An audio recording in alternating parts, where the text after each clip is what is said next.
పెట్లా అన్న ఈసారి చాలా గట్టిగా దించాడుగా. Hello everyone, welcome to Vamshi cinema. Family star సినిమాకి వెళ్లే ముందు నాకు పెద్దగా ఎక్స్పెక్టేషన్స్ ఉన్నాయా అంటే లేవు. 1-2 పాటలు మినహాయించి ట్రైలర్లు టీజర్లు ఇవి కూడా నన్నంత ఎక్సైట్ చేయలేదు. సరే ఏదైతే అది అయిందిలే, వెళ్దాం, బాగుంటే బాగుంటుంది కదా, సర్ప్రైజ్ అవుతానేమో అని చెప్పి వెళ్ళి కూర్చున్నా. టు మై ప్లెజెంట్ సర్ప్రైజ్ ఒక 30-40 నిమిషాల వరకు సినిమా అలా నీట్గా చిన్న బ్రీజ్ లాగా క్యూట్గా వెళ్ళిపోయింది. ఇదేదో వర్కౌట్ అయ్యేలాగే ఉంది అనుకున్నా. హీరో క్యారెక్టరైజేషన్, వాళ్ళ ఫ్యామిలీలో ఉన్న ప్రాబ్లమ్స్ కానీ, వాళ్ళ ఫ్యామిలీ ఏం చేస్తుంది, హీరో లైఫ్లోకి ఎట్లా ఎంటర్ అయింది, వాళ్ళ రిలేషన్షిప్ ఎట్లా కంటిన్యూ అయింది, హీరో ప్రొఫెషనల్గా పర్సనల్గా ఎట్లా నట్టుకొస్తున్నాడు, ఇదంతా ఓకే, బాగానే తీసుకొచ్చాడు, క్యూట్గా బాగానే వెళ్తుంది అనుకున్నాం. ఆ 40 నిమిషాల తర్వాత పడింది చిన్న దెబ్బ. దెబ్బ అంటే హీరోకి కాదు, సినిమా చూస్తున్న ఆడియన్స్కి. చిన్న దెబ్బే కదా, మళ్ళీ కోలుకుంటాంలే అనుకుంటే లేదు. ఇంటర్వెల్లో ఇంకొంచెం పెద్ద దెబ్బ తగిలింది. ఇప్పుడు పరశురామ్ గారు జనరల్గా ఏంటంటే ఫస్ట్ హాఫ్ బాగా చేస్తారు, సెకండ్ హాఫ్ పెట్టేస్తారు అనమాట. నేను అనుకున్నా సరే సెకండ్ హాఫ్లో కొంచెం సినిమా రికవర్ అవుతుందిలే, అన్నిసార్లు ఆ తప్పు చేయడు కదా, ప్లస్ అమెరికా అది ఇది అంటున్నారు, కాన్ఫ్లిక్ట్ పాయింట్ కూడా ఒకటి రైజ్ అయింది అనుకున్నా. కానీ సినిమా లేచిందా? అబ్బే అస్సలు పొరపాటును కూడా. ఫస్ట్ హాఫ్లో దెబ్బలు మాత్రమే తగిలాయి, సెకండ్ హాఫ్లో రాడ్లు దిగుతాయి అనమాట.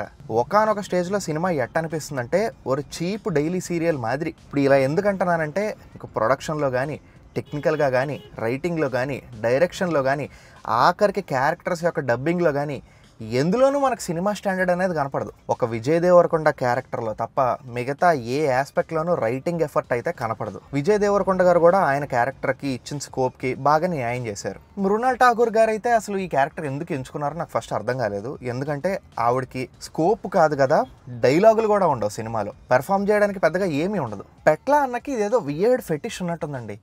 ఎవరు వాళ్ళ సినిమాల్లో పెట్టుకోదలుచుకోలేని, అట్లీస్ట్ ఇంత పెద్ద సినిమాల్లో పెట్టుకొని చెత్తంతా తీసుకొచ్చి ఆయన సినిమాలో పెట్టుకుంటాడు.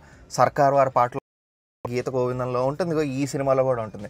ఇందులో వచ్చేసరికి స్పెషల్ మెన్షన్ ఏంటంటే అమెరికాలో టైమ్ స్క్వేర్లో ఒక వండర్ఫుల్ సీక్వెన్స్ జరుగుతుందండి. అయ్యప్ప స్వామి సాక్షిగా I have never seen such wonderful scene crafted by a director. అసలు ఆ సీన్ తీయడానికి నీకు గట్స్ ఉండాలి ఒక డైరెక్టర్గా. ఎందుకు అంటే మీరు ఆ సినిమా తీస్తున్నప్పుడు కాదు, ఐడియేట్ చేస్తున్నప్పుడే అర్థమైపోతుంది ఈ సీను గబ్బు మ్యాక్స్ ప్రో అల్ట్రా స్క్వేర్ ఉంటుందని. కానీ ఆయన ధైర్యం చేసి తీసాడు చూడండి, ఆయన గట్స్కి మనం నిజంగా మెచ్చుకోవాలి. సరే ఇవన్నీ వదిలేసేయండి. ఫస్ట్ హాఫ్ ఎండింగ్కి కాన్ఫ్లిక్ట్ రైజ్ అవుతుందని చెప్పా కదా, ఆ కాన్ఫ్లిక్ట్ వల్ల ఒక ఎమోషనల్ బిల్డప్ ఏదన్నా జరిగి అది అలా పెరిగి క్లైమాక్స్లో మనకు ఒక పే ఆఫ్ వస్తుంది, ఒక హార్ట్ వార్మింగ్ సీన్ ఏదో ఉంటుంది అని ఇట్లాంటివి ఎక్స్పెక్ట్ చేయకండి మీరు. ఎందుకంటే అక్కడ ఎమోషన్ ఉండదు, బిల్డప్ ఉండదు, వార్మింగ్ ఉండదు, మనకు హార్ట్లో హోల్సే ఉంటాయి. సినిమా అంతా ట్రోప్స్తో నిండిపోయి ఉంటుంది. ఇక క్లైమాక్స్కి ఒక ప్రాబ్లం కావాలి, ఎక్కడి నుంచి మ్యానుఫ్యాక్చర్ చేస్తో తెలియదు, ప్రాబ్లం తీసుకురావాలి. అసలు ఆ క్లైమాక్స్ సీన్ ఉంటుంది, ఆ సీన్ కానీ, ఆ సీన్కి సంబంధించిన బిల్డప్ కానీ, ఆ సీన్ నడిచిన విధానం కానీ, డైరెక్టర్ ఏం చెప్పాలనుకున్నాడో, మనం ఏం ఫీల్ అవ్వాలనుకున్నాడో ఇప్పటికీ నాకు అర్థం కావట్లేదు అది.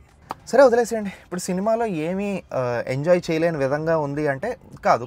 చెప్పా కదా స్టార్టింగ్లో 30-40 నిమిషాలు కొన్ని సీన్లు కొంచెం డిఫరెంట్గా ఉండటం, కొంచెం క్యూట్గా ఫన్నీగా ఉండటం, అవి బాగానే నడిచాయి.